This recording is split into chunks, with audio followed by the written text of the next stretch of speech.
자, 오늘도 여러분 그 마음을 가지고 오늘 말씀을 5번째를 나누는데, 먼저 여러분이 오늘 말씀 예레미야의 31장의 말씀을 여러분에게 드린 것은 우리 교회의 언약, 우리 교회 묵상은 구속사적 묵상을 꼭 따라가야 된다.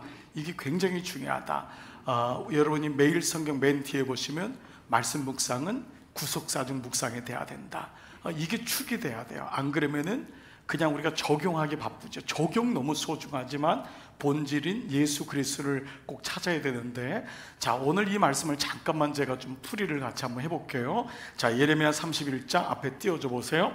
31절, 여호와의 말씀이니라. 보라, 날이 이르니 그 날이 온다는 거예요. 내가 이스라엘 집과 유다 집에, 이 유다가 뭐냐 하면은 남유다와 북이스라엘이에요. 저기 이스라엘 집이라는 것은 북이스라엘, 그러니까 이스라엘이 이제 나눠지잖아요.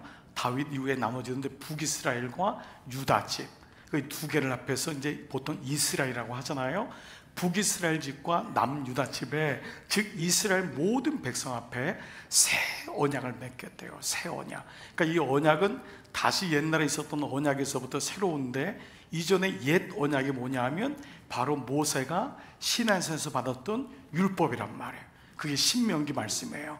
예레미야가 여러분 그 hil기야 대제사장을 통해서 성전에서 발견된 말씀이 신명기 두루마리란 말이에요.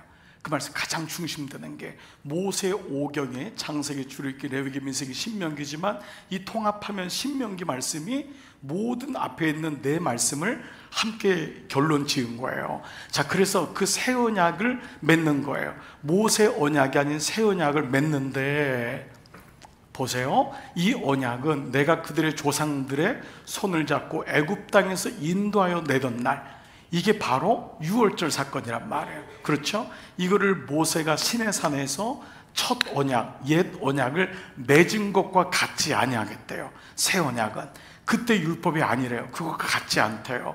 뭐라 그러죠? 내가 그들의 남편이 되었어도 그들이 내 언약을 깨뜨렸음이니라. 아, 이거를 아무리 해도 너희가 깨뜨리는구나. 왕들도 이걸 다 찢어버렸잖아요. 그러니까 얼마나 여러분 그 예레미야 때 그 요시야 왕이 중요하냔 말이에요. 그 왕 때 성전에서 오죽하면은 두루마리가 발견돼가지고 너무 놀라고, 그게 요시야 왕과 예레미야와 연결되는 말씀임을 나눴잖아요. 자, 깨뜨렸기 때문에 여호와의 말씀인데, 그 다음에요, 그러나 그날 후에 내가 이스라엘 집과 맺을 새 언약은 이러하니 곧 내가 나의 법을, 새 언약이 뭐냐? 내가 나의 법을 너희 마음속에 둔다는 거예요. 너희 속에 둔다는 거예요. 지금까지는 어떻게 했죠? 그들이 이걸 읽었잖아요. 근데 이 언약을 너희 속에 두는데 그들의 마음에 기록하여 신비에 새기는 거예요. 그러면 첫 언약은 어디다 세웠죠? 돌에 세웠잖아요. 그런데 두 번째 언약은 마음에 새기겠대요. 신비에 새겨서 나는 그들의 하나님이 되고, 이건 당연하죠. 그들은 내 백성이 될 것이라. 이제 너희와 나는 하나다. 내가 너희를, 예레미야는 혼내는 말씀 같지만은 지인이가 아니란 말이에요. 내가 너를 떠나지 않을 거다. 그래서 이 구절 다음에는 너희의 죄를 기억하지 않을 거다, 용서할 거다. 그러니까 새 언약은 구원에 대한 말씀인 거예요. 첫 번째 언약은 죄가 무엇인지를 드러내는 율법이잖아요. 율법은 우리로 하여금 죄를 드러내게 하는 거예요. 그렇지만 새 언약은 죄의 문제를 떠나서 더 그거를 들어가서 뭐죠? 우리의 죄를 용서해 주시겠다. 이 말씀이 새 언약이죠. 그래서 우리에게 말씀을 주는데 그 말씀이 우리의 신비에 새겨지는 거예요. 그분이 우리에게 오는 거예요. 지금까지 말씀을 두고 백성이 찾았단 말이에요. 근데 이제는 그 말씀이 우리 안에 들어오시는 거예요. 이걸 가리켜서 예수님, 말씀이신 예수님이 우리에게 오셨잖아요. 이걸 성육신 사건이잖아요. 그래서 이것이 요한복음 1장 14절 말씀 보시죠. 뭐라고 나와 있죠? 두 번째, 자, 뭐라고 나와 있어요? 말씀이 육신이 되어, 예수님이 말씀이라, 하나님이 말씀이잖아요. 근데 그 말씀이 아들의 형상으로 육신이 되어서 우리 가운데 오신 거예요. 우리가 말씀 가운데 가는 것이 아니라 그분이 우리에게 오시네요. 이게 기독교란 말이에요. 구약은 우리가 율법을 지키기 때문에 우리가 율법으로 가야 돼요. 근데 새 언약은 그분이 우리에게 오셔서 우리 안에 거하심에 우리가 그의 영광을 보는 거예요. 하나님의 영광을 말씀을 통해 예수 그리스도를 통하여 하나님을 알게 되니 그분이 누구냐? 아버지의 독생자의 그 아들 되심의 영광이요, 그 말씀의 은혜와 구원의 은혜와 말씀의 진리가 충만하더라. 아멘. 이게 새 언약이란 말이에요. 그래서 이 새 언약을 예수님이 누가복음에서 마지막 주님이 이 유월절 만찬을 하실 때 뭐라고 하셨냐? 이렇게 말씀하셨어요. 저녁 먹은 후에 잔도 그와 같이, 이제 앞에 떡도 나눴겠죠? 이것은 나의 몸이다. 그 다음에 잔도 나눈 다음에 종합해가지고 뭐라고 했냐면, 이 잔은, 이 떡은, 주님이 당신이 생명의 떡이라 그랬잖아요. 이 잔은 뭐냐면 내 피로 세우는 뭐라고요? 새 언약이니. 그러니까 성만찬은 당신을 쪼개서 주는 거잖아요. 우리 안에 이걸 기억해라. 내가 너희의 새 언약이다. 내가 새 언약이다. 그래서 말씀이 육신이 됐고 육신이 말씀인 거죠. 예수 그리스도인 거죠. 참과 거짓을 구별하는 오직 한 가지는 오직 하나님 말씀이고 그 말씀은 예수 그리스도다. 우리는 이미 알게 된 거죠. 새 언약이니 곧 너희를 위하여 부어주시는, 이 붓다라는 것은 제물, 구약의 이 제물 위에다가 붓는 의미인데 주님이 제물 되셨다. 바로 이 말씀을 하시는 거죠. 자, 그래서 이제 마지막 이 5번째 말씀은 우리에게 어떤 은혜가 임해서 우리가 어떤 사람이 되냐. 첫 번째 언약, 옛 언약과 새 언약을 알게 되니까 예수님이 우리에게 어떤 모습이 될 건지를 이렇게 말씀하는 거예요. 마태복음, 자, 그 다음 구절 한번 펴보세요. 마태복음 13장 맞죠? 52절 말씀. 예수께서 이르시되, 이건 뭐냐, 비유를 다 말씀하셨어요. 비유는 예수님에 대한 말씀이잖아요. 비유는 천국 복음이잖아요. 그 비유를 다 말씀하신 다음에, 그러므로 천국의 제자된 서기관마다 우리를 말하는 거예요. 천국의 서기관마다, 제자된 서기관마다 마치 새 언약과 옛 언약을, 새 것과 옛 것을 그 곳간에서 하나님 나라 천국에서 꺼집어내오는 집주인과 같다.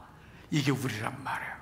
이제 말씀을 아는 우리는 새 언약과 옛 언약이 어떤지를 알기 때문에 구약과 신약을 알고 그 말씀을 곳간에서 하나님의 그 나라에서 꺼내서 나에게 적용하고 질문하고 그 말씀대로 진단하고 처방하는 집주인과 같은 삶을 살게 될 거다. 그래서 우리가 어떤 사람이냐면 천국의 제자된 서기관, 이게 우리란 말이에요.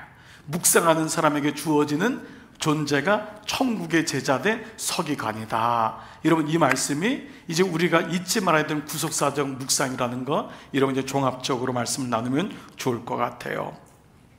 자, 우리가 지난 4일 동안 우리 4분의 강사님을 통해서 첫 시간에는 묵상하는 방법에 대해서, 묵상의 중요성을 얘기했고, 둘째, 셋째 날 우리가 목사님을 통해서 얻은 중요한, 이제 어저께까지 그 박인경 사모님 통해서 중요한 영적 화두를 하나 얻었는데, 하나는 공동체를 묵상하고 적용하는 거예요. 공동체적 묵상. 묵상은 개인의 묵상에서 끝나면 절대 안 된다. 왜냐하면 하나님이 이스라엘을 통해서 구원하잖아요. 이스라엘은 신약에 와서 뭐가 되죠? 교회가 되는 거예요. 이스라엘이 교회가 되는 거예요. 하나님의 전이 되잖아요. 그 하나님의 전이, 이스라엘 백성이, 구원받은 백성들이 모이는 게 이스라엘이잖아요. 그 이스라엘이 모여, 그래서 교회라고 하는 에클레시아는 구원받은 사람들의 모임이란 말이에요. 그러니까 이거 자체가 복수란 말이에요. 공동체란 말이에요. 근데 우리 교회들이 구원받은 사람들이 모이는 곳이 되니까 그 자체가 복수가 되죠. 그래서 예레미야에도 그들, 우리라고 하는 복수가 계속 나오는 거죠. 그래서 우리의 묵상이 공동체적 묵상을 해야 된다. 적용을 해야 된다. 여러분은 공동체에 대한 소중함을 아시나요? 우리가 이렇게 저녁에 은혜스러운 시간을 갖는 것, 여러분 한 분 한 분이 교회이기 때문에 또 가능하고, 여러분들 교회된 분들이 모여서 주님의 교회가 이루어졌기 때문에 가능한 줄 믿습니다. 여러분이 교회의 소중함을 정말 느끼는 분이야말로 중보자고 성도입니다. 의외로 적지 않은 분이 교회 많은데, 여러분 대학이라고 아무나 다 가나요? 서울대가 깔렸는데 여러분 이럽니까? 예? 이게 지금 서울대 지금 감이 안 오니까 지금 우리는 그래요. 그러면 서울에 있는 대학이니까 여러분 이게 아니잖아요. 예? 여러분 교회가 아무 데나 다니지. 정말 전 이런 얘기 들을 때마다 진짜 좋은 교회 나쁜 교회가 아니라 주님의 교회에 대한 소중함을 모를 때가 있어요. 그냥 아무 데나 다니면 되지. 여러분 길거리 지나가면서 그냥 아무하고 결혼하면 되지 이거하고 똑같아요. 예? 아무 음식점이나 가면 되지. 여러분 안 그랬어요. 음식점도 얼마나 구별해서 갑니까? 그 음식 한번 잘못 먹어가지고 얼마나 힘들 때가 있어요. 좋은 식당 가서 한번 음식을 먹으면 얼마나 감동이 됩니까? 감격이 됩니까? 이번에도 우리 교우 한 분이 음식점을 이렇게 식당을, 이 카페를 열었는데 우리 간 장로님, 목사님들이 그냥 너무너무 맛있어 하는 거예요. 감탄을 하는 거예요. 감탄을. 예, 궁금하면 500원. 네. 물어보세요. 예, 이런 데가 있는 거예요. 그러니까 우리 한 권사님이 우리 교인이 이렇게 음식을 맛있게 하고 정말 이렇게 하니까 너무 그냥 자랑스럽다고. 예, 왜 그러죠?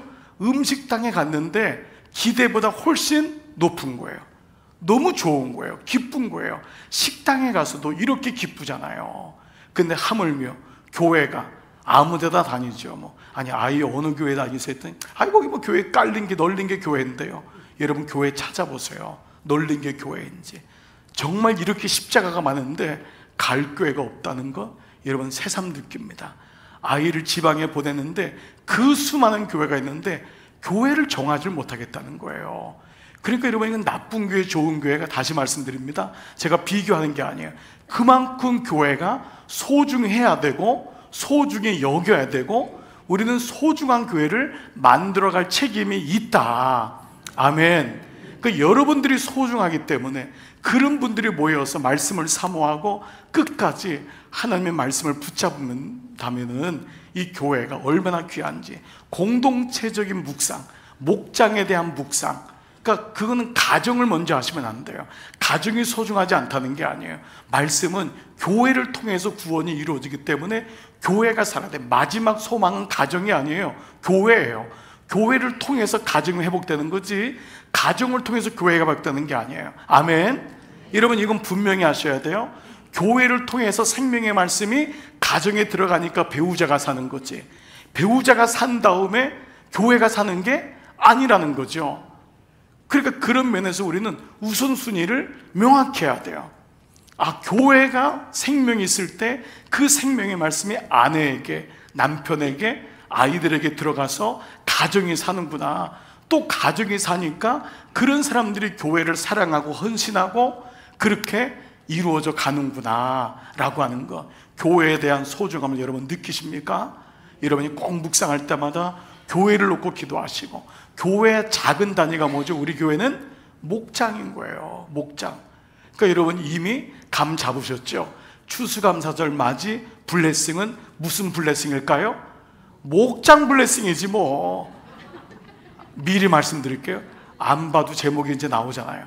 말씀 묵상했으니까 그 다음에 목장 블레싱으로 이제 가는 거예요. 그만큼 중요한 거예요.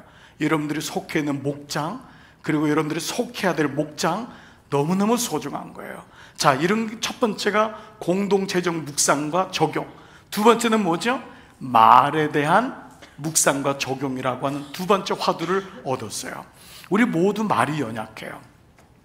말을 잘 못할 때가 많아요. 우리의 성품으로, 성격으로 말을 하고 옛사람으로 말이 튀어나와서 말로 인하여 병을 주고 상처를 줄 때가 많아요. 근데 교회는 엄밀하게 뭐죠? 말의 공동체인 거예요. 말씀의 공동체. 이게 뭐예요? 말이에요. 이게 말이라고요. 그러니까 이 말씀을 통과할 때 말의 위력이 있다는 걸 알게 되는 거예요. 말이 살리고 말이 죽여요. 그 사람이 대단한 재주가 살리는 게 아니에요.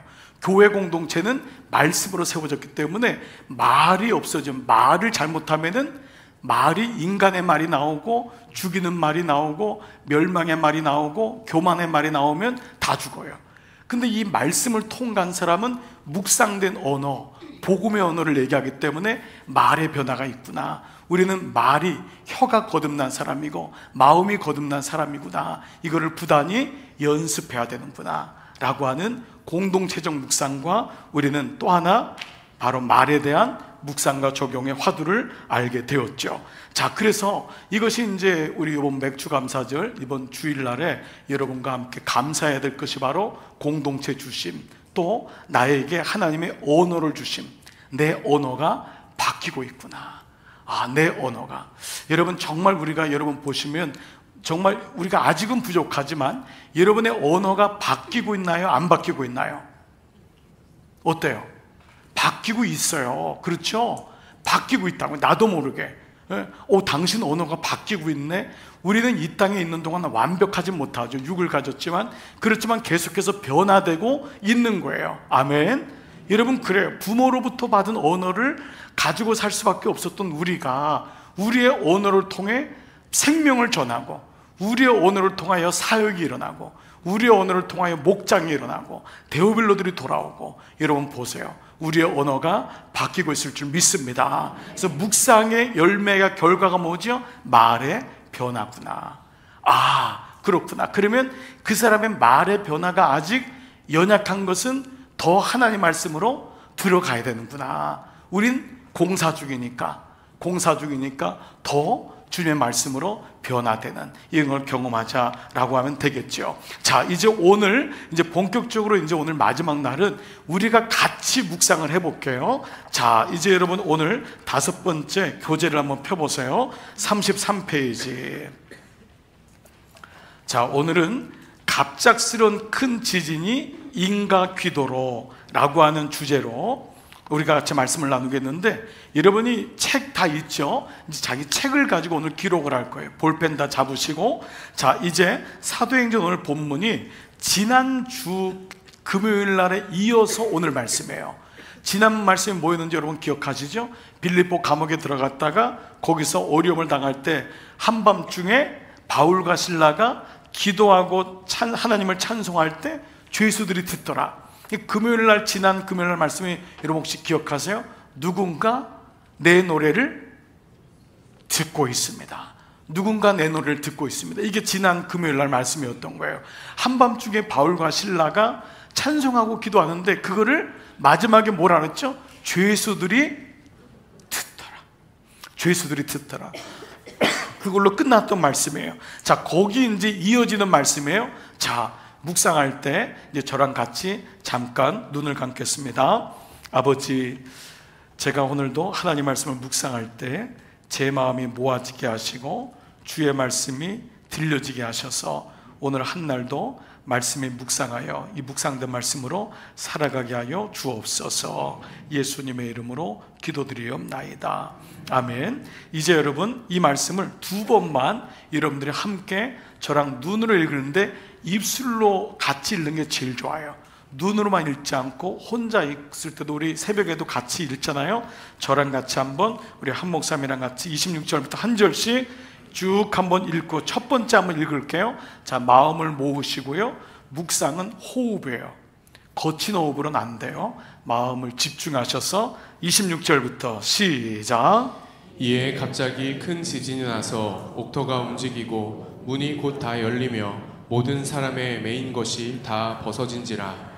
간수가 자다가 깨어 옥문들이 열린 것을 보고 죄수들이 도망한 줄로 생각하고 칼을 빼어 자결하려 하거늘 바울이 크게 소리질러 이르되 내 몸을 상하지 말라, 우리가 다 여기 있노라 하니 간수가 등불을 달라고 하며 뛰어 들어가 무서워 떨며 바울과 실라 앞에 엎드리고 그들을 데리고 나가 이르되 선생들이여 내가 어떻게 하여야 구원을 받으리이까 하거늘 이르되 주 예수를 믿으라, 그리하면 너와 내 집이 구원을 받으리라 하고 주의 말씀을 그 사람과 그 집에 있는 모든 사람에게 전하더라.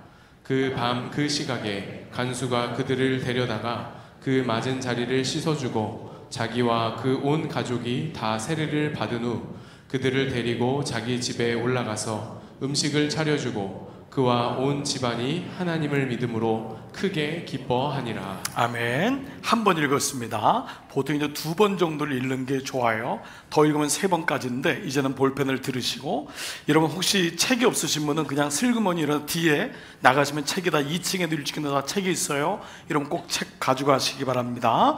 자, 이제 26절부터 펜을 가지시고, 자, 보통 이제 하나님이라는 주어가 나오기도 하지만은 하나님이 안 나타나면은 거의 주인공이 나타나겠죠. 주어와 동사들 한번 여러분 동그라미도 밑줄 그시면서 한번 다시 26절부터 같이 읽겠습니다. 시작. 갑자기 큰 지진이 나서 옥터가 움직이고 문이 곧 다 열리며 모든 사람의 매인 것이 다 벗어진지라. 간수가 자다가 깨어 옥문들이 열린 것을 보고 죄수들이 도망한 줄 생각하고 칼을 빼어 자결하려 하거늘 바울이 크게 소리질러 이르되 내 몸을 상하지 말라. 우리가 다 여기 있노라 하니 간수가 등불을 달라고 하며 뛰어들어가 무서워 떨며 바울과 실라 앞에 엎드리고 그들을 데리고 나가 이르되 선생들이여 내가 어떻게 하여야 구원을 받으리까 하거늘 이르되 주 예수를 믿으라. 그리하면 너와 내 집이 구원을 받으리라 하고 주의 말씀을 그 사람과 그 집에 있는 모든 사람에게 전하더라. 그 밤 그 시각에 간수가 그들을 데려다가 그 맞은 자리를 씻어주고 자기와 그 온 가족이 다 세례를 받은 후 그들을 데리고 자기 집에 올라가서 음식을 차려주고 그와 온 집안이 하나님을 믿음으로 크게 기뻐하니라. 아멘. 아멘. 저도 이렇게 묵상을 하고 왔는데도 또 읽으니까요, 안 보이던 게 2개가 딱 보였어요. 그러니까 묵상은 참 정말 이렇게 놀랍구나. 처음 묵상할 때 안 보였던 게 또 보이는 거죠. 자, 이제 오른쪽 페이지 보시면 본문 위에, 자, 퀘스천 1, 갑작스러운 큰 지진은 어떤 일이 일어나게 하고 있습니까? 26절에 보니까 이에 갑자기 큰 지진이 났어요. 26절을 관찰해 보십시오. 하나님이 이를 통해, 갑작스러운 큰 지진을 통해 우리에게 원하시는 동사들이 보이십니까? 자, 여러분 이 질문을 하고 한번 동사들을 26절에서 한번 관찰해 볼게요. 어떤 동사가 보이시죠? 움직이고, 첫 번째. 두 번째는 열리고, 세 번째는 벗어진지라. 그렇습니다. 자, 그러니까 첫 번째 이제 우리가 이 말씀을 좀 한번 보는 거예요. 자, 여기 한번 앞에 이걸로도 되죠? 자, 움직이고, 열리고, 벗어진지라. 자, 갑자기 큰 지진이 왔다. 그러니까 이 지진은 뭐에 대한 결과였죠? 갑자기라고 했지만 25절에 아까 말씀드린 한밤중에 바울과 실라가 기도하고 하나님을 찬송할 때, 그렇죠? 그때 죄수들이 들었잖아요. 그러니까 이 갑자기 지진은 인생들에게는 갑작스러운 거지만은 하나님을 아는 우리에게는 갑작스러운 게 아니죠. 그래서 이렇게 좀 요 말씀을 한번 좀 이렇게 한번 좀 얘기를 한번 해봤어요. 인생은 갑자기로 보이지만, 예, 인생은 갑자기가 있어요, 실제로. 그렇지만 기도와 찬송의 응답이다. 저는 이 말씀에서 이런 그냥 그 하나의 문장을, 인생은 갑자기로 보여요. 갑작스러운 일이 많죠. 그러나 오늘 본문에서 하나님을 믿는 우리에게는 갑자기, 이 갑자기는 우연이란 말이에요. 우연히, 호련히, 영어도 suddenly, happen to be, 이런 단어로 번역이 돼요. 그러니까 해프닝으로 보였다는 거예요. 갑자기 옥토가 열리니까 거기 있던 죄인들은 뭐야 이거? 이랬지만은 누구는 알았죠? 바울과 실라는 알았던 거예요. 이게 갑자기가 아니라 그들의 기도와 찬송으로, 간구로 인하여, 하나님을 묵상함으로 인하여 하나님을 바라본 응답이었구나라는 것을 알게 됐죠. 자, 두 번째, 이 동사를 통해서 보여지는 것을 통해서 이렇게 한번 또 제가 그냥 묵상한 것을 같이 나눌게요. 인생은 수동태구나, 수동태이다. 자, 글자가 좀 여러분 자, 보시면 될 것 같아요. 인생은 수동태다. 인생은 능동태로 우리는 알고 있잖아요. 인생은 내가 결정하고 내가 선택하고 내가 그 길을 걸어간다. 근데 이제 우리는 알고 있잖아요. 주어 찾기. 주어가 내가 아니라 하나님이시다. 그렇죠. 우리는 모든 묵상에 굉장히 중요한 축이 뭐냐면 내가 인생의 주인공이 아니라는 거죠. 그래서 인생이 수동태인 걸 알 수 있는 건 동사 때문에 그래요. 자, 동사 3가지가 나왔어요. 첫 번째는 뭐였죠? 움직이고. 그리고 움직이고지만은 이게 수동형이란 말이에요. 그러니까 움직이게 되고, 움직이게 된 거예요. 큰 지진이 움직이게 됐고, 두 번째는 뭐죠? 열리게 되고, 세 번째는 어떻게 될까요? 벗어지게 되었다. 벗어지게 된다. 자, 이게 뭐죠? 호련히 큰 지진, 생각지 못한 일이 우리로 하여금 3가지를 가능하게 만드는 거죠. 첫 번째는 움직이게 됩니다. 여러분, 우리가 인생 속에서 그게 어머니의 기도와 찬송의 결과인지 모르고 교회 누군가의 중보의 결과인지 우리는 모르지만 그 일이 왔을 때로 말미암아서 우리는 비로소 움직이게 되는 거예요. 그 사건 때문에. 그 사건이 하나님의 응답으로 분명히 임했지만은 나는 모르지만 그 사건 때문에 나는 움직이게 돼요. 나는 그 사건 때문에 내 마음이 열리게 되는 거예요. 그 사건으로 인해서 나의 사슬과 나를 묶고 있었던 것으로부터 벗어지게 된다. 그러면 우리는 원래 어떤 존재였죠? 안 움직이는 존재예요. 이게 우리의 존재잖아요. 여러분, 우리가 움직이는 게 쉽지 않아요. 우리는 꿈쩍 안 움직여요. 예. 그래서 여러분, 이 오른손 올라가는데 찬송할 때 몇 년 걸렸다고요? 이게 3년. 왼손 몇 년이에요? 이게 3년. 예. 이게 그렇게 안 움직이는 거예요. 그 박수 치는데 한 10년 걸리고, 앞뒤로 좌우로 인사하는데 5년 걸린 거예요. 그렇게 안 움직이는 거예요. 그게 어려운 거예요. 그렇게 우리의 마음은 딱 굳어 있으면 어려운 거예요. 여러분, 세상에서 가장 강박한 게 우리 마음이에요. 좀 이렇게 좀 움직이면 좋은데 한 번 아니면은 아니에요. 여러분, 하나님이 만약에 우리를 향해서 그런 마음이라면 우리는 살아남을 사람 아무도 없을 거예요. 근데 하나님은 날마다 우리가 이렇게 죄를 짓고도 또 열어주시잖아요. 근데 우리는 딱 아닌 거예요. 시험 들면은 딱 아니야. 여러분, 이건 아니잖아요. 그러니까 우리는 어떤 존재냐? 안 움직이는 존재인 거예요. 근데 호련히 그 사건을 통해, 저는 이 말씀 묵상되면서 우리의 자녀들이, 우리의 부모님들, 믿지 않는 형제들이 호련히 그 사건으로 움직이게 되는 일이 일어날 줄 믿습니다. 이게 뭐의 응답이라고요? 기도와 찬송의 응답이란 말. 우리가 절대 포기해서는 안 되는 거예요. 그 영혼을 향해서. 자, 두 번째는 열리게 됐다는 건 뭐죠? 우리는 어떤 존재죠? 닫힌 존재라는 거예요. 우리가 많이 막 배우고 아는 것 같지만 우리는 닫힌 존재예요. 참 문이 열리기가 어려운 거예요. 마음의 문이 열리기가 너무너무 어려운 거예요. 참 우리가 이런 존재구나. 또 세 번째, 벗어지게 됐다는 건 뭐죠? 우리는 고집스러운, 고집스러운 존재다라고 하는 것을 보게 되는 거죠. 그래서 오늘 1절 26절의 관찰을 통해서 하나님은 호련히 사건을 통해 우리에게 3가지를 가능하게 하십니다. 움직이게 하시고, 열리게 하시고, 우리를 벗어지게 하십니다. 그래서 눈에서 비늘이 벗겨지고, 움직이지 않던 우리가 다시 움직이고, 열리지 않았던 우리의 마음들이 닫혔던 마음이 열어지고. 자, 그러면 한번 두 번째 퀘스천을 한번 볼게요. 하지만 하나님의 은혜를 알지 못한 사람의 반응은 뭐였죠? 27절 같이 한번 읽을게요. 시작. 간수가 자다가 깨어 옥문들이 열린 것을 보고 죄수들이 도망한 줄 생각하고 칼을 빼어 자결하려 하거늘. 자, 2가지 반응이 있는 것 같아요. 첫 번째 뭐냐면 죄수들이 도망한 줄 어떻게 했죠? 생각했네요. 항상 동사를 기준으로 해서 묵상하면은 말씀이 이렇게 좀 보이기 시작하죠. 그 두 번째 동사는 뭐죠? 칼을 빼서 자살하려고 한 거예요. 그 첫 번째, 자, 이 하나님의 은혜를 간수는 모르잖아요. 그러니까 호련히 이 일이 일어날 수밖에 없었는데, 첫 번째는 죄수들이 도망한 줄을 생각하고.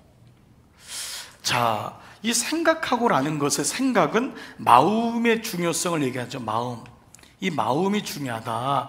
그런데 여러분, 우리 두 번째 날인가 말씀 묵상할 때 그 고목사님인가 아니면 두 번째 목사님인가 말씀할 때 우리 안에 어떤 상처가 있냐면, 마음의 상처가 있냐면 어떤 사건이 이럴 때 그것을 확대하는 상처가 있다는 거예요. 그것을 확대하는, 과장하는 상태가 있다는 거예요. 그래서 이 마음이 어떻게 됐죠? 확대 해석하는 거예요. 확대 해석, 과장하는 거예요. 그러니까 현실보다 더 빨리 가는 거예요. 현실은 망하지 않았는데 말로 망했다고 얘기하는 거예요.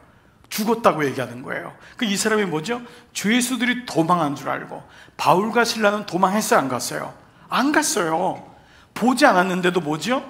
도망한 줄 생각하고. 그러니까 묵상은 이 생각을 만드는 굉장히 중요한 역할을 합니다. 우리의 마음이 다 상했잖아요. 마음이 안 되잖아요. 마음이 은혜를 못 받잖아요. 그럼 마음이 닫혀 있으니까 똑같은 얘기를 들어도 어떤 사람은 은혜를 받고, 왜 목사님이 나한테 저러냔 말이에요. 여러분, 그게 은혜로 받아들이면 그게 심플한 거예요. 근데 여러분, 우리 교회가 지금 뭐 예배 드리면 1000명이 넘는데 제가 여러분 어느 누구를 지정해가지고 그 말씀이 되겠어요? 그런데 이걸 잘못 오해하면은 자꾸 뭐지라고 생각하는 거예요.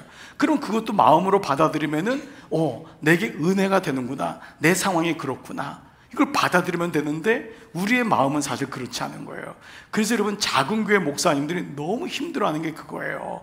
작은 교회 목사님들은 능력이 없었어가 아니에요. 너무 인원이 작으니까 교우들의 마음이 너무 상처받은 사람이 많은 거예요. 목사님이 얘기하면 목사님이 나한테 얘기하는구나, 그 교회 떠나버리는 거예요. 그리고 또 저쪽 교회 갔는데, 또 작은 교회 갔는데 또 그렇게 됐는데, 큰 교회 가도 그 상처가 잊혀지지 않으니까 말씀을 듣고 자꾸 확대 해석하는 거예요. 자꾸 오해하는 거예요. 제가 여러분한테 하는 게 아닙니다. 네? 여러분, 절대 무슨 목사가 무슨 뭐 타겟팅 해가지고 화살을 쏘겠어요? 그건 성령님이 하셔야 되는 거예요. 하나님이. 근데 똑같은 말씀을 듣는데 뭐라고 하죠? 목사님이 내 사정을 모르는데 어떻게 내 마음을 알고 그 말씀을 주시란 말이에요. 그 마음이 회복되니까 그 마음 속에서 말씀을 받아들이는 사람이 있는가 하면, 그 말씀이 상처 입으면은 뭐야, 누가 얘기했어? 그 장로님 말이야, 담임 목사님한테 얘기하고, 그렇게 받아들이게 되니까 계속 그게 쌓이는 거예요. 이 간수가 지금 어떡하죠? 생각을 잘못하는 거예요. 그게 바로 확대인 거예요. 과장하는 거예요. 교회 문제도 가보면 큰 문제는 거의 없어요. 문제를 확대해서 문제예요. 그러니까 문제를 딱 진단하고, 지혜로운 목자들 보면, 지혜로운 사람을 보면 딱 덮어요. 딱 거기서 목사님 해결됐습니다, 이거 저희가 할 수 있습니다. 문제는 진단해요, 정확하게. 이게 목자인 거예요. 그렇지만 그 문제가 확장되지 않게 하는 거예요. 이게 중요해요. 문제가 됐는데, 여러분, 주방에서 이게 주전자가 이렇게 탔는데 막 119 불러가지고 막 불 났다는 거예요. 그러니까 불 안 났는데 불이 날 뻔했다니까요. 여러분, 이거는 문제가 있는 거예요. 불이 날 뻔했으면 빨리 불을 끄고 진화하면 되는 건데, 그걸 확대 해석해가지고 또 아들한테만 전화, 글쎄 말이야, 주전자가, 그러다 전화가 끊어졌어요. 아들은 뭐지? 불 난 거야. 그 아들 또 딸에게 또 전화하는 거예요. 불 났다고. 온 가정이 다 왔더니 주전자 탄 거예요. 이런 일들이 있을 수 있는 거예요. 여러분, 사단의 방법은 뭐냐면 확대 해석하게 되고 우리를 올바르게 진단을 못하게 해요. 그래서 여러분, 의사나 법률가나 목사나 제일 많이 공부를 하는 이유가 뭐냐면 진단의 시간을 들이기 때문에 그래요. 진단을 잘하기 위해서 그렇게 공부를 많이 시키는 이유가 그겁니다. 하나님의 사람도 마찬가지예요. 영적으로 성숙해지게 되면 진단하고 그 문제가 여기서 여기까지면 되겠구나, 이게 되는 거예요. 여러분, 첫 번째 바로 확대 해석이 된 게 문제죠. 자, 두 번째는 어떤 동사죠? 자결하는, 극단적이라는 거예요. 극단적. 이게 지금 생각이 이렇게 가니까 극단적으로 자살하려고 하는 거예요. 자살. 마음이 자살로 간 거예요. 얼마나 힘들었으면. 그러니까 이렇게 갈 이유가 없잖아요. 지금 결국 우리가 해피엔딩을 알고 있잖아요. 근데 지금 자살하려고 하는 마음까지 가는 거예요. 이 극단이라고 하는 것은 뭐냐면은, 이 극단은 우리의 삶을 말씀을 가지고 진단을 제대로 못하게 하고 극단적으로 가는 거죠. 부부싸움이 칼로 물베기라는 말의 의미는 좋은 의미가 되는 거죠. 그거 해도 그냥 극단으로 가면 안 된다. 근데 칼로 물을 베면서 막 극단으로 가는 사람이 있어요. 칼로 물을 베면 되잖아요, 여러분. 그런데 그 칼로 상대방을 막 찌렀다가 들어가나 안 들어가나 보자 막. 니도 인간인데 막 들어갔다만 물을 베야지. 물을 칼로 물을 베는 거잖아요. 그래야지 되는 건데 별로 반응이 여러분 극단적으로 가면 안 돼요. 그런데 우리는 말을 할 때도 극단적으로 할 때가 있어요. 이제는 끝이다. 저는 어릴 때 부모님이 부부싸움 하면은 죽자고 하는 거예요. 근데 그렇게 오래 사시더라고요. 죽어야 되잖아요. 매일마다 부부싸움하고 당신하고 죽자. 그러더니 방에 있는 형님하고 저한테까지 와서 같이 죽자는 거예요. 왜 지들이 싸워놓고 왜 우리한테 죽자는 거예요? 매일마다 죽자고 했어요. 근데 안 죽어요. 아침 되면 더 웃기는 게 뭔지 아세요? 어머니가 꿀차를 갖다 주는 거예요. 아니 그 왼수한테. 나는 이게 이해가 안 됐던 거예요. 어릴 때 밤새도록 싸우면서 너 죽고 나 죽자 하더니만 다음날 아침에는 여보 꿀 먹어야지. 이걸 도대체 10살짜리가 이해를 안 되는 거예요, 그 세계를. 근데 결혼한 다음에 알았어요. 그렇게 밤에 그냥 당신하고 나하고 안 맞아. 그러는데 아침에 집사람이 목사님 밥 드세요. 그럼 나는 또 새카맣게 져버리고 밥 먹읍시다. 그러니까 가는 모습이 뭐예요? 이런 모습인데 이게 빨리 푸는 거죠. 그렇죠. 안 맞는 건 안 맞아도 빨리 푸는 건데 극단적으로 가면 안 돼요. 여러분 여기에 대한 말씀이 뭐냐면, 하나님 마음이 아모스서에 다림줄이라고 하는 단어가 나와요. 이게 극단을 피하는 거예요. 하나님은 정확하게 진단하는 거예요. 다림줄이라는 말씀이 나오는데 아모스 7장에 보시면 이 말씀이에요. 자, 잠깐만 볼게요. 7장 7절. 또 내게 보이신 것이 이러하니라. 이제 아모스가 환상 가운데 봤는데 다림줄을 가지고, 다림줄이 뭐냐면 이 그림이에요. 자, 어떤 건물을 지을 때 이게 똑바른지 아닌지 줄을 실에다가 해가지고 이렇게 하는 거죠. 치우침이 없이 하는 걸 다림줄이라고 했죠. 그렇죠? 이 다림줄을 내리는 게 이거예요. 근데 하나님의 손이 이스라엘 백성을 측량한다는 거예요. 하나님은 절대 어떤 누구도 편애해서 보지 않는다. 하나님은 정확하시다, 진단하신다, 이건데 다림줄을 가지고 쌓은 담 곁에, 이스라엘 백성이 쌓은 죄악의 담 곁에서 주님이 손에 다림줄을 잡고 쓴 거예요. 얼마나 겁나겠어요? 얼마나 겁이 나겠어요? 자, 그랬는데 뭐라고 했냐? 여호와께서 내게 이르시되 아모스야, 내가 무엇을 보느냐? 내가 대답하되 다림줄이니이다. 하나님이 측량하신다는 거예요. 그런데 이 다림줄이 이렇게 마음에 대한 내면 치유로 올 때 다림줄이란 것을 통해서 우리의 내면이 극단으로 가면 어떤 모습이 보이는지를 보통 내적 치유에서 이렇게 설명해요. 제가 그림으로 잠깐 보여드릴게요. 이 그림이에요. 자, 이 그림은 내일 아침에 새벽 큐티 할 때 오늘 여러분에게 좀 보여드릴게요. 이 그림은 우리의 모습을 잘 볼 수 있어요. 자, 이 그림은 여러분이 볼 때 오른쪽 거절감 쪽은 뭐냐 하면 내성적인 사람이에요. 좀 내성적인 사람, 혹은 예수를 안 믿는 사람, 하나님을 모르는 사람. 오른쪽에 있는 반항 쪽은 뭐냐 하면 좀 더 외적인 사람이에요. 좀 외적인 사람. 한쪽은 좀 내면적인 사람, 이쪽은 좀 행동적인 사람을 보통 가르쳐요. 다림줄은 저렇게 똑바로 내려와야 되는데 우리 마음이 죄로 인해 상해가지고 우리의 마음이 늘 혼자 생각하고 내가 잘못한 것 같아 라고 하는 사람은 늘 마음속에 상대방을 통해서 거절감을 느끼는 거예요. 이게 쉬워요. 저 사람 나를 좋아하지 않나 봐, 저 사람 나를 싫어하나 봐, 나를 좋아하는 사람은 아무도 없어. 거절감을 느껴요. 이거는 이제 불신의 마음이 우리 안에, 예수를 안 믿고 하나님을 모르는 사람일수록 더 이제 이런 마음이 있게 되는데, 이 마음이 오면은 두려움이 커요. 마음속에 꼭 이것이 어떻게 나는 이거다 아닐지라도 마음이 이렇게 양쪽으로 극단으로 하는 거예요. 두려움이 오는 마음이 오는데 슬픔, 자기 연민, 자기 혐오, 열등감, 실패에 대한 두려움, 부끄러움, 죄의식, 이게 우리를 끄집어내는 거예요. 그래서 하나님으로부터 멀어지게 하는 거예요. 이 마음이 죄가 올 때 하나님이 죄는 용서했는데 마음의 상처를, 생채기를 주고 떠나는 거예요. 이 죄라는 놈은 정말 나쁜 놈이거든요. 죄는 10년 전에 졌는데 10년 동안 내 마음속에 생채기가 싶은 거예요. 그래서 마음속에 너무 착하고 내면적이고 누구한테 한번 싫은 소리 안 하는데 이렇게 거절감이 안에 가득 차요. 그럴 때 이걸 가르쳐서 뭐라고 하냐면, 이제 영어로 제가 이 부분을 뭐냐면 자살이라는 단어를 쓰는 거예요. 이 자살하려고 했다. 이 suicide라고 하는 단어, 이 suicide가 자살이잖아요. 이 간수가 뭐죠? 자살하려고 했죠.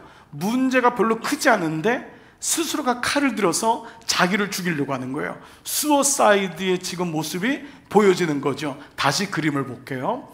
자, 이 사람은 자기 내면에 혼자 문제를 늘 해결하는 거예요. 주님한테 가지 않는 거예요. 혼자 문제를 내고 늘 죄의식이 있고 내 스스로가 문제야, 나만 사라지면 돼 라고 하니까 뭐죠? 자살을 선택하는 거예요. 간수가 지금 자살을 선택해요. 그런데 반면 우리 마음속의 두려움보다 이 사람은 분노가 큰 거예요. 지가 뭐라고? 교회가 나한테 해준 게 뭐야? 아버지가 나한테 해준 게 뭐야? 어떤 사람은 아버지를 두려워하는데 어떤 사람은 아버지에 대한 분노가 갖는 거예요. 그 분노가 어디로 가죠? 반항이라고 하는 큰 단어로 가는 거예요. 리벨리온이라고 하는 반항으로. 그래서 이것이 적대감, 자만, 경쟁심, 안 되면은 못 이기면 조작하고, 그리고 지배해야 되고 고집하고, 그래서 이 반항이라는 교만이라는 단어 쪽으로 가는 거예요. 이 사람은 좀 성공적인 사람이에요. 나름대로 경쟁력도 있어요. 근데 이 사람의 인사이드에는 뭐죠? 내면적인 상처가 있는 거예요. 그러면 이 사람은, 왼쪽에 있는 사람은 스스로가 자기가 못됐고 내가 문제하니까 수어사이드를 한단 말이에요. 이 간수는 자살한단 말이에요. 그러면 이 사람은 뭘 하냐면, 뭘 할까요? 타살을 하는 거예요. 다른 사람을 죽이는 거예요. 이걸 가르쳐 호모사이드라 그래요. 이 사람은 다른 사람을 죽이는 거예요. 이 사람은 내 대신 내가 그 사람을 죽이는 거야. 너 때문에 문제야.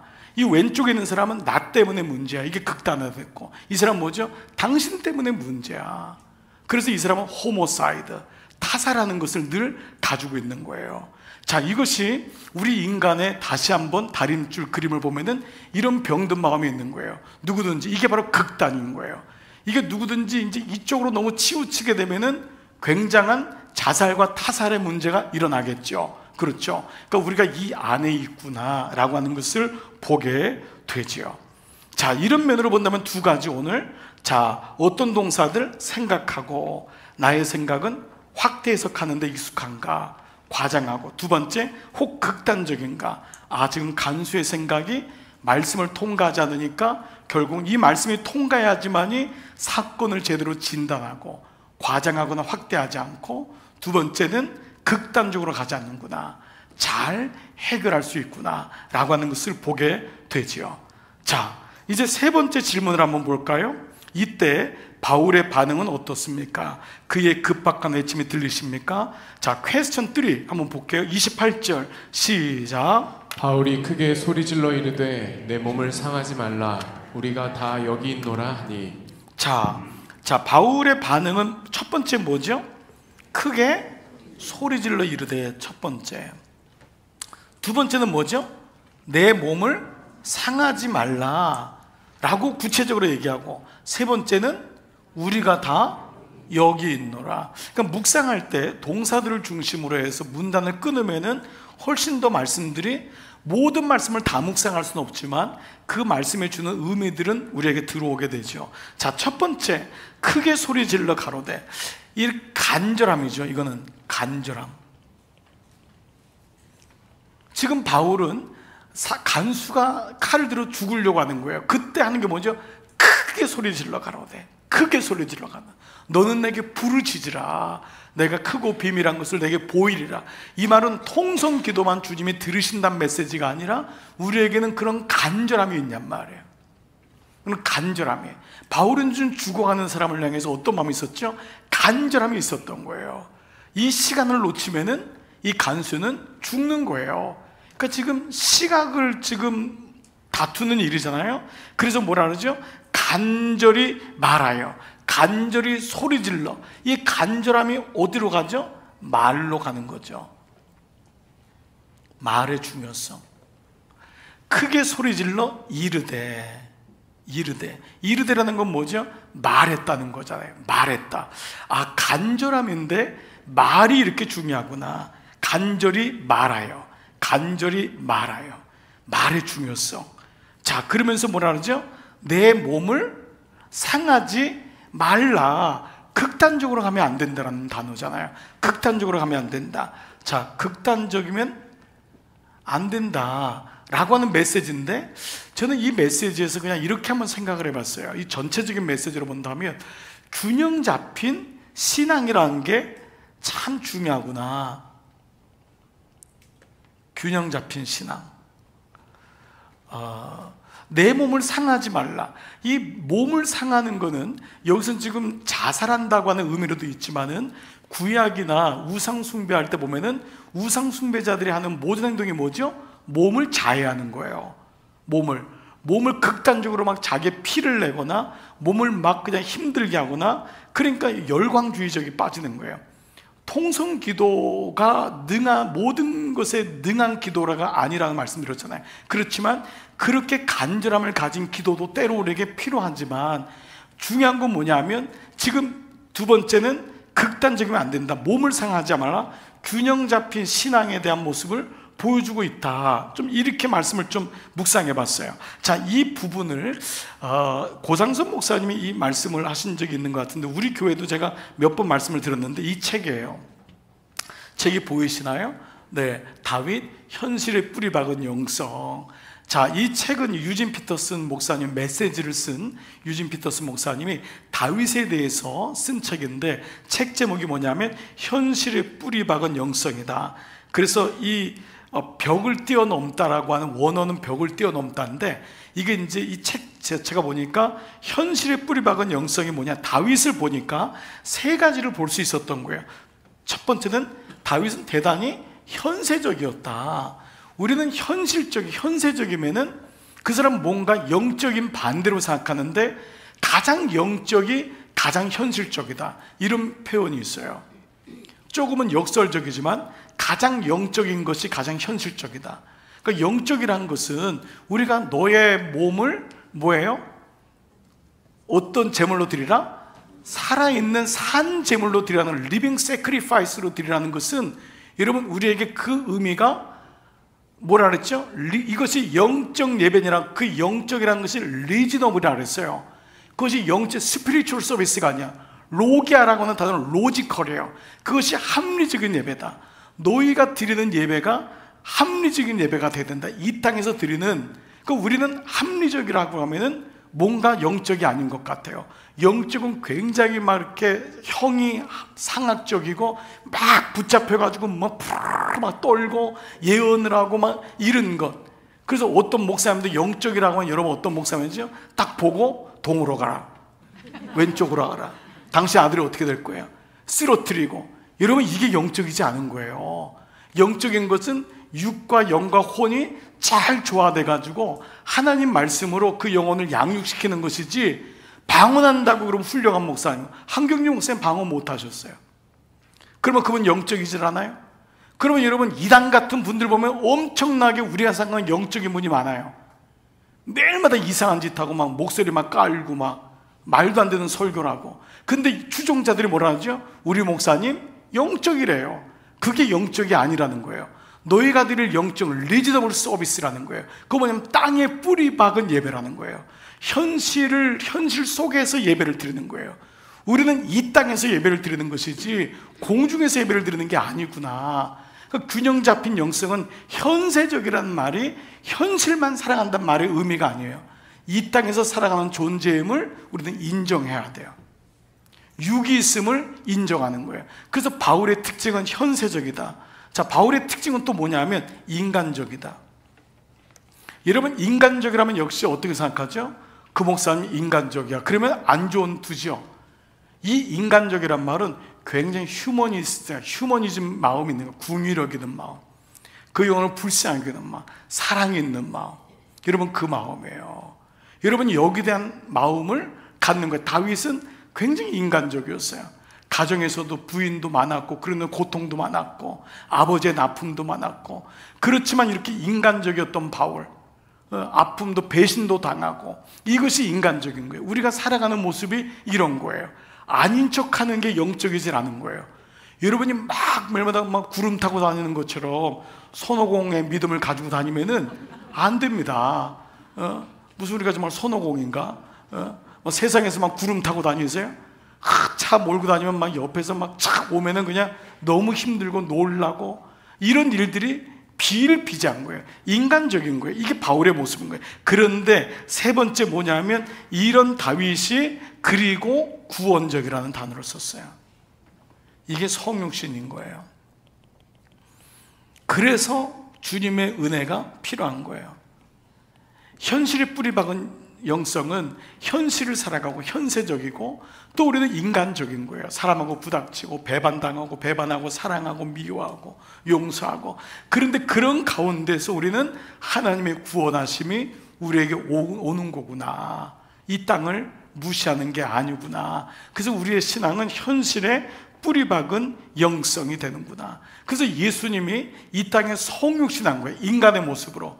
그분이 신의 모습으로 있는 것이 아니라 친히 우리의 모습으로 오셔서 우리의 눈물과 우리의 아픔과 우리의 고통, 우리의 결혼 생활, 우리의 자녀들과의 관계, 우리의 직장 생활의 갈등, 이 모든 것을 아시는 거예요. 그래서 묵상은 뭐죠? 현실적이 돼야 되고 인간적이 되는 거예요. 우리의 묵상은 솔직한 거예요. 우리의 묵상은 붕붕 떠다니는 묵상이 아니에요. 그러면서 그러나 세 번째 구속사적인 묵상은 예수 그리스도만이 처방임을 고백하는 이 세 부분이 현실에 뿌리박은 영성으로 등장하고 있습니다. 자, 큐 네 번째, 퀘스천 네 번째를 한번 볼게요.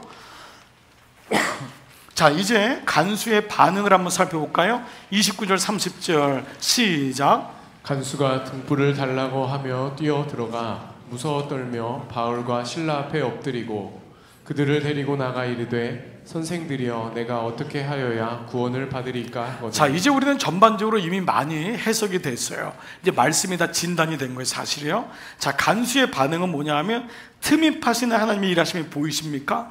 갑자기 이런 문제로 인하여 너희 몸을 상하게 하지 마라, 우리가 다 여기 있다. 아까 세 번째, 참 아까 여기 보면 우리가 다 여기 있다. 세 번째, 우리가 다 여기 있다. 이게 이제 바울의 어떤 대안이잖아요. 뭐죠? 함께 해주는 거예요. 함께 해주는 거. 우리가 여기 있다. 이게 함께 해주는, 이게 함께 해주는 거. 이게 뭐예요? 우리에게 목장이죠. 네. 양육이죠. 영적 아비가 되는 거죠. 예. 우리가 어떤 말씀을 전하고 몸 상하지 말아야 돼 라고만 끝나는 것이 아니라, 우리가 다 여기 함께 있다. 우리가 다 여기 있노라. 그러니까 안 움직인 거예요. 내가 너희와 함께 같이 가겠다 라고 하는 말씀은 뭐예요? 세 번째, 그의 바울의 반응은 간절하고 극단적이면 안 되고, 그러나 내가 너에게 말로만 하는 것이 아니라 너희와 함께 있다. 우리가 다 여기 있노라. 그러니까 여기까지 가는 거죠. 그러니까 여러분이 한 영혼과 1대1을 해서 넉 달 동안 같이 해주고 거기서 끝나는 게 아니잖아요. 그리고 관심 갖고 목장에서 그분과 함께하고, 믿음은 내가 돌보는 사람이 있어야 돼요. 내가 돌보는 사람, 내가 관심 갖고, 내가 전화해주고, 내가 신방해주고, 내가 같이 상담해주고, 그때 내 신앙이 커요. 믿음은 나 혼자 있는 게 아니에요. 목사의 신앙이 요만큼 여러분들 여기까지 올라온 이유는 제가 돌봐야 될 사람이 많기 때문에 그래요. 제가 관심 가져야 될 장로님들, 장로님 가정들, 권사님들, 뭐 하루에도 수십 명, 수백 명이 계속 맴도는 거예요. 그분은 지금 잘 있나? 왜 나오다가 안 나오는 거지? 무슨 문제가 있지? 해결점은 안 보이고, 이런 마음들이 계속 우리 안에 있는 거예요. 그게 영적 아비인 거예요. 영적 아비. 그게 우리 마음속에 있는 거예요. 여러분들이 이제 교회 처음 나왔든지 나오신 지 얼마 안 났든지 1년, 2년이 됐든지, 이제 그런 분들이 한 분 한 분 보이기 시작하는 게 이제 이 교회가 내 교회가 되고, 내가 우리 공동체에 뿌리를 내리는구나. 그리고 내가 여기 있다 몸을 상하게 하지 말라. 우리가 다 여기 있노라. 우리잖아요. 우리가 그 안에 들어오는 것이죠. 처음에는 돌봄을 받아요.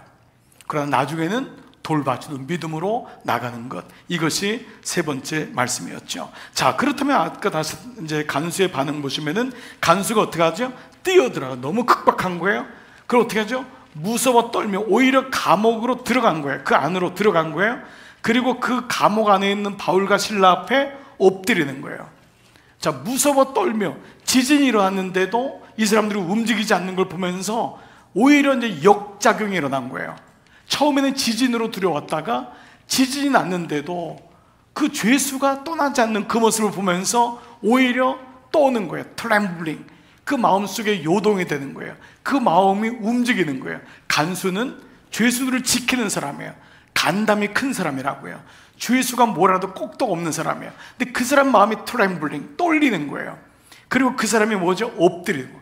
여기 떨고 엎드리는 다 뭐죠? 예배 동사예요. 이게 다 예배 쓰이는 동사예요. 예배 동사라고요. 그러니까 우리의 영혼이 호련히 큰 지진이 왔을 때 우리가 어떻게 되냐면 우리가 마음이 떨리고 우리가 주님 앞에 엎드리게 되고.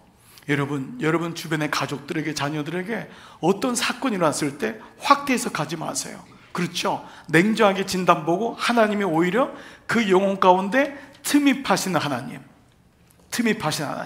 그 하나님이 그 영혼을 떨게 하고 그 영혼을 마침내 엎드리게 하고, 그것이 실패가 아니구나, 좌절이 아니구나, 자살하게 되는 게 아니잖아요. 내가 너희와 옆에 있다. 그게 영적 아비와 엄마가 해줄 거 아니에요. 내가 너희와 함께한다. 두려워하지 말아라. 그러나 그 내면에는 어떤 일이 일어나죠? 떨며 엎드리며. 그런 다음에 30절에 뭐라 하네요? 선생들이여, 내가 어떻게 하여 구원을 받으리까? 구원에 대한 말씀이 나온 거예요. 자, 이렇게 어처구니 없는 사건이고 너무도 큰 지진인데 그것이 오히려 구원으로 가는 것이 하나님 나라의 이야기란 말이에요. 그래서 여러분이 우리 지난번에 제럴드 시처 목사님의 처음에 하나님 앞에서 울다, 두 번째 책이 뭐였죠? 하나님의 뜻, 세 번째가 하나님의 침묵, 맨 마지막에 하나님의 은혜라고 했죠. 근데 그런 가운데서 그게 뭐라 그러죠? 그 하나님의 은혜의 부재가 뭐냐면 나의 이야기를 구속하시는 하나님의 이야기란 말이에요. 나의 이야기는 호련히 갑작스럽게 오는 거예요. 근데 그 이야기를 덮는 하나님의 이야기가 있다. 이것이 구원이다. 문제를 보는 시각이 다른 거죠. 하나님을 모르면은 그 문제에 부닥치기 때문에 고난이 아무리 와도 구원과는 관계가 없어요. 그런데 예수 믿는 사람은, 하나님의 자녀는 고난이 왔을 때 이 고난을 덮으시는 십자가의 고난이 있기 때문에 나의 이야기를 덮으시는, 구속하시는 하나님의 이야기, 그것이 바로 구원의 이야기잖아요.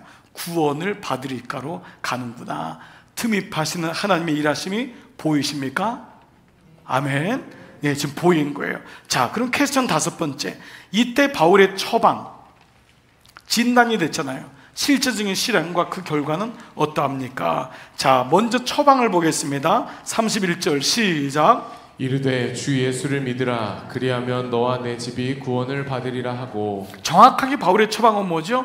교회 나오라가 아니라 주 예수를 믿으라. 주 예수를 믿으라. 처음에는 우리가 박인경 사모님 말씀처럼 관계가 회복되는 게 정말 중요합니다. 그러면서 서로 간에 좋은 말을 하고 위로해주고 하면서 그 다음에 뭐죠? 예수님이라고 하는 언어가 등장하겠죠. 예수님 모르는 사람이 처음엔 잘 모르니까 교회로 나오게 하고 그에게 좋은 말을 해주고 관계가 회복되면서 이제는 궁극적인 단어가 뭐냐 하면 구원은 주 예수하고 관계가 있구나 라고 하는 것이 분명히 나오죠. 주 예수를 믿으라. 그리하면 너와 내 집이 구원을 받으리라. 구원을 받으리라. 분명한 거죠. 예수가 구원을 받는데 또 하나 묵상하는 건 뭐죠? 너와 내 집이. 아, 단수가 아니네요. 너에서 내 집이. 이 집이라는 단어는요, household예요. 영어로 household인데 이건 뭐냐면 모든 문중이에요. 모든 문중. 옛날에 동네는 그 김씨, 이씨들이 다 모여 살았잖아요. 그러니까 이 하우스홀드는 뭐냐면 너의 집안이, 너의 모든 가문이 다 구원을 받을 거다. 그러니까 루디아가 세례를 받은 다음에 그가 말을 듣는 다음에 자기를 집으로 초청해서 그 집 식구들을 다 세례 받았잖아요.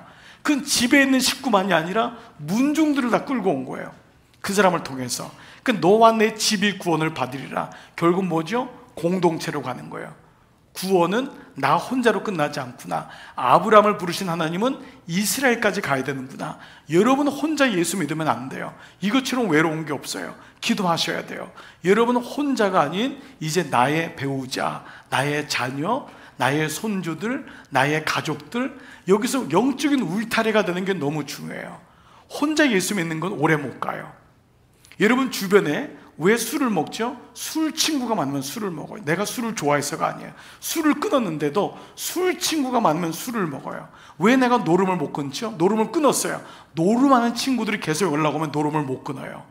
똑같은 원리입니다. 내 주변에 예수 믿는 사람들, 하나님의 사람들이 있으면 있을수록 우리는 하나님을 믿을 확률이 훨씬 높아져요.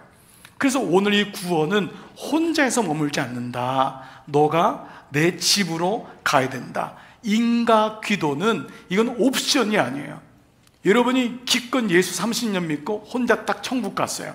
여러분의 남편은, 여러분의 자녀는 아무도 예수 안 믿어요. 그러면 이 말씀은 적용이 안 되는 거예요. 여러분 쓰면 피를 흘리기까지 싸우셔야 돼요. 인과 기도를 위해서 피를 흘리셔야 돼요. 그래서 큰 지진이 일어나기를 기도하세요. 그 집의 호련이 여러분의 기도와 찬송으로 인해서, 그 일로 인해서 그래야지 떨고 무릎을 꿇고 엎드려서 어떻게 해야 구원을 얻을 수 있습니까? 이게 낫습니까? 아니면 여러분 남편에게 아무 문제가 없어가지고 죽을 때까지 예수 안 믿는 게 낫습니까? 자, 빨리 선택하세요. 1번이에요, 2번이에요? 1번이에요. 그러니까 이 문제를 여러분 두려워하지 말고 말씀의 묵상대로 주님, 우리 가정에 호련히 큰 지진이 저희의 기도와 찬송의 열매로 응답으로 일어나게 해 주십시오. 저 아이의 마음이 흔들리고 두려워 떨고 주님 앞에 나와서 엎드리고 어떻게 구원을 얻을 수 있습니까로 가는 거죠. 자, 그러면 두 번째, 실제적인 실행은 어떻게? 32절 시작. 자, 주의 말씀을 32절 다 같이 시작. 주의 말씀을 그 사람과 그 집에 있는 모든 사람에게 전하더라. 자, 뭐를 전했죠? 주의 말씀을 전한 거예요. 이제 첫 번째는 예수를 믿으라고 선언을 했지만, 전도를 했지만, 두 번째 뭐예요? 말씀을 전하더라가 동사예요. 말씀을 전하더라. 자, 주 예수를 믿으라는 것은 어떤 시각적인 거잖아요. 그 시간에 선포하는 게 예수 믿으셔야 돼요. 구원 얻어요. 그거는 순간인데, 전한다고 하는 것은 시간적인 개념이 들어온 거예요. 그래서 이 전한다라고 하는 이 동사가 어떤 거냐면, 이 원어가 랄레오라고 하는 동사인데, 이 레오라는 동사가 들어오면 스피크예요. 말하다인데, 랄레오는 뭐냐면 조금 더 길어요. 설명하다예요. 그래서 영어 성경에 이 전하도를 explained 혹은 spoke, speak의 과거요.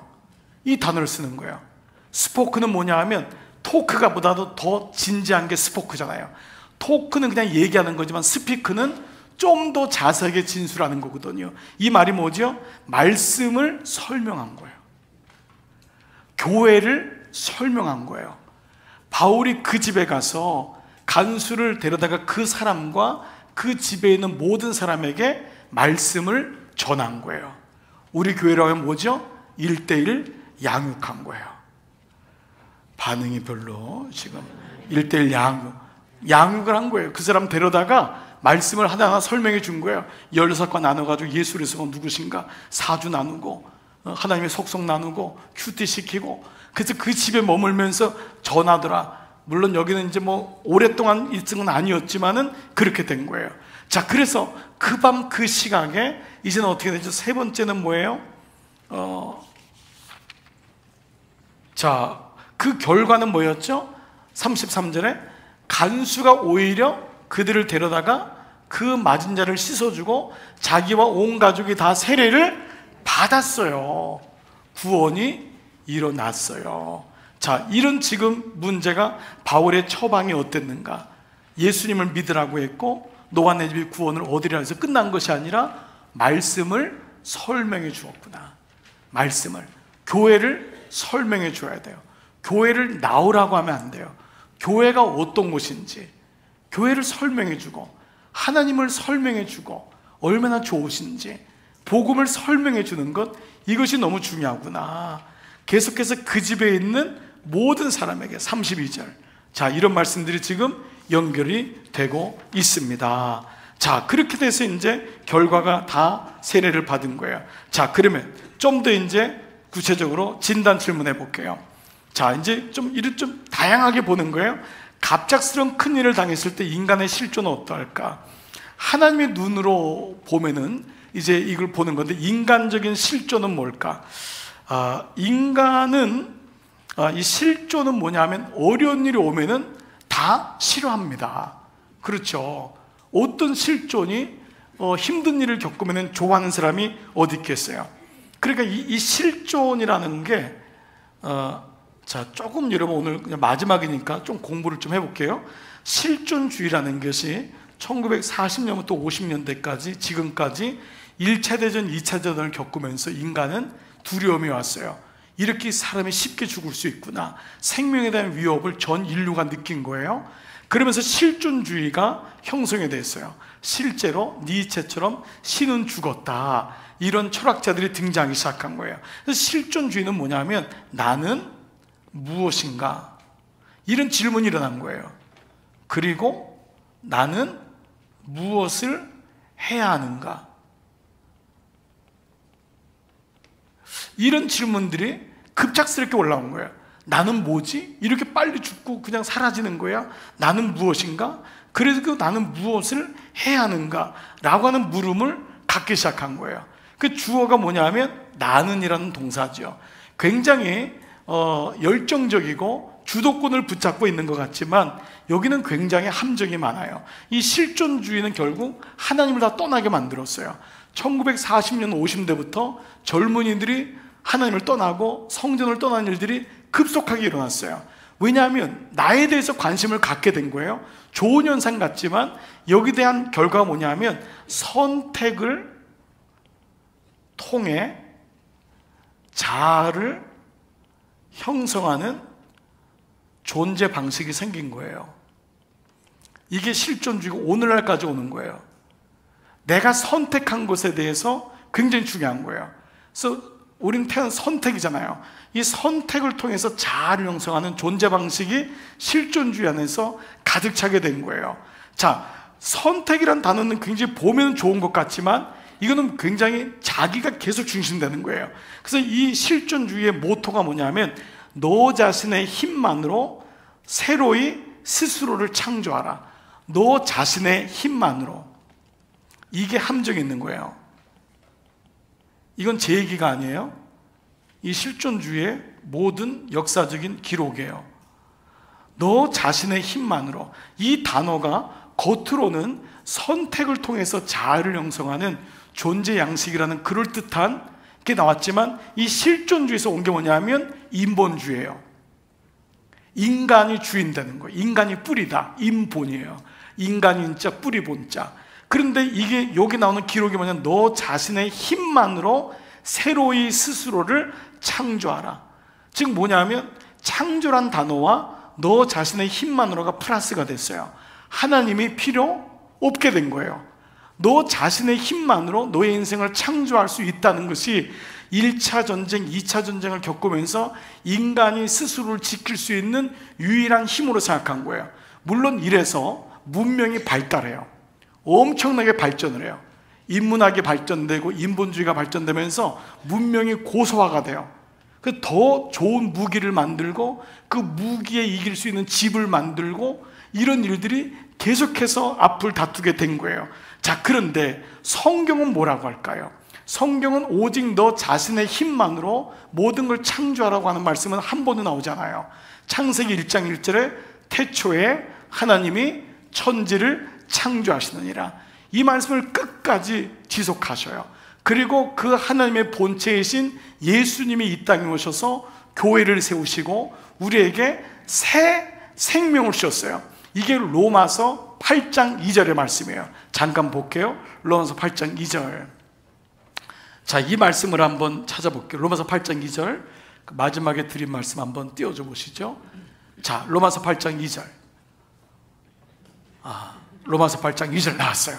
이는 그리스도 예수. 로마서 8장은 모든 성경의 종합이에요. 새 언약의 결정체예요.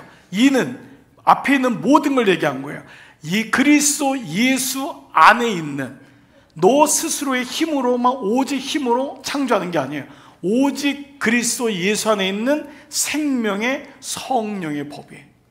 그 예수님의 영만이 우리에게, 그 법만이 죄와 사망의 법에서 너를 해방한다. 우리를 죄와 사망에서 법에서 끌어내는 것은 오직 나의 힘으로만 창조하는 실존주의와 인본주의가 아니에요. 인문학이 아니에요. 성경은 오직 성령의 법이, 그 생명의 성령의 법, 예수님의 영이 우리를 죄와 사망의 법에서, 실존주의가 왜 나왔냐면 죄와 사망에 대한 두려움이 왔거든요. 수백만 명이 죽으면서 너무 죽음에 대한 두려움이 생긴 거예요. 그랬을 때 우리의 죄와 죄값으로 인한 사망, 바로 이것을 멈출 수 있는 것은 예수 그리스도의 성령의 법이다. 자, 그래서 하나님을 모르는 자와 하나님을 아는 자의 모습, 간수는 뭐죠? 죽음을 향해 가는 거예요. 자기 자살하려고 했어요. 그런데 하나님을 아는 자는 뭐죠? 구원을 향해 가는 거예요. 이게 사신론인 거예요. 이게 사생론. 사생론이 뭐죠? 하나님을 모르는 사람은 죽음을 향해 가는 거예요. 그러나 하나님을 아는 사람은 죽어도 살고 살아도 죽고 살아서 믿는 자는 영원히 죽지 않는다라고는 구원을 향해 가는 거예요. 로마서 6장 23절 말씀이 여기 대해서 우리에게 해답을 말씀하고 있죠. 자, 로마서 6장 23절 말씀, 죄의 삭은 사망이에요. 이 사망이 죄로부터 왔고 하나님의 뭐죠? 은사, 이 은사는 뭐예요? 은혜란 말이에요. 하나님이 거저 주시는 은혜는 그리스도 예수 우리 주 안에 있는 영생이다. 이것이 영원한 생명이다. 이것이 우리를 구원시키는 영원한 생명으로 가는 것이다 라고 말씀하고 있습니다. 자, 그렇다면 이제 우리는 간수와 간수의 집의 영적 상황은 어떠한지를 잠깐 볼게요. 자, 간수와 간수장의 영적 상황은 어땠습니까? 33절에 보니까 예수님을 전혀 모르죠. 그렇죠? 온 가족이 세례를 받은 걸 보면은 이 집은 구원이 전혀 모르는 거예요. 죽음을 향해 가고 있는 상황이잖아요. 하나님을 알지 못하는 상황. 근데 거기에 예수 그리스도의 복음이 전파되고 설명됐을 때 바울과 실라를 통해서 그 집이 변화되는 거죠. 여러분 집에 누군가가 복음을 전했어요. 누군가가, 바울과 실라가 있어요. 그 복음을 전하고 그 복음이 하나님을 모르는 집 안에 들어가게 된 거죠. 자, 이제 마지막 처방 질문 쪽에 한번 가볼게요.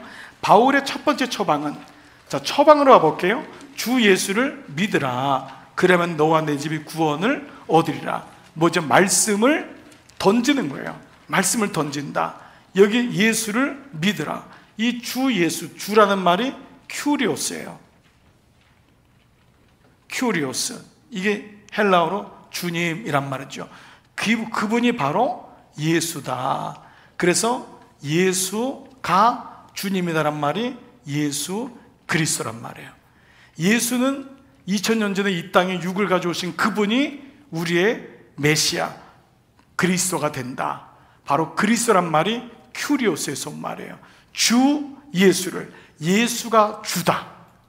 이거를 지금 선언하게 된 거죠. 자, 첫 번째 처방, 주 예수를 믿으라. 두 번째 처방은 뭐죠? 자, 주의 말씀을 그 사람과 그 집에 있는 모든, 아까도 얘기했지만 그 사람과 그 집에 있는 모든 사람에게, 바울과 실라에게는 그 사람만 보이잖아요. 그 집에 있는 사람에게까지 보이게 됐고, 그리고 말씀드린 대로 그것이 설명되고 전파되었다라는 것이죠. 자, 세 번째 처방을 한번 잠깐 볼까요? 그들을 데리고 자기 집에 올라가서 이 간수가 음식을 차려주고, 이 음식, 유대인은 음식을 차려주는 건 가족인 사람에게만 음식을 차려줘요. 가족이 된 거예요. 가족이 된 거예요. 간수가 자기 집에 올라가서 음식을 차려주고 그와 온 집이 하나님을 믿게 되므로 집이 뭐가 됐죠? 교회가 된 거예요. 간수의 집이 교회로 바뀐 거예요. 그렇죠. 그래서 이 집이 간수가 되고 공동체가 만들어진 거예요. 자, 우리 어디서 음식을 먹죠? 우리 교회 목장에서 먹는 거예요. 예, 자기 집에 올라가서 이 집에 빌립보 목장이라는 이름이 생긴 겁니다. 네, 바로 음식을 차려주고 그리고 그와 온 집이 믿음으로 크게 기뻐하니라. 자, 여기까지만 말씀을 묵상해 볼게요. 그와 온 집이 계속 반복되죠. 하나님을 믿음으로 크게 기뻐하니라. 자, 하나님을 믿음으로 이렇게 한번 써볼게요. 믿음으로 크게 기뻐하니라. 자, 이게 하나님을 믿어서 크게 기뻐됐다. 그래서 이 말씀을 하나님을 믿음으로 큰 기쁨이 넘쳤다. 믿음으로 큰 기쁨이 넘쳤다. 예, 가득 넘쳤다. 이제 이 세 번역이나 보통 원어는 이 말씀이 하나님을 믿음으로 크게 기뻐하니라는 하나님을 믿음으로 큰 기쁨이 넘친 거예요. 그 집에 온 거예요. 그 집은 어떤 집이었죠? 죽음의 집이었잖아요. 그렇죠. 그래서 이 영어로 어떤 말씀이냐면 이게 filled with, filled가 이제 가득 찼다라는, filled with joy, great joy, 큰 기쁨, big joy, 이 단어를 써요. filled with great joy, 위대한 기쁨, 큰 기쁨이 넘쳤다는데 이 집은 워낙 어떤 집이었죠? filled with 어떤 집이었죠? death였어요.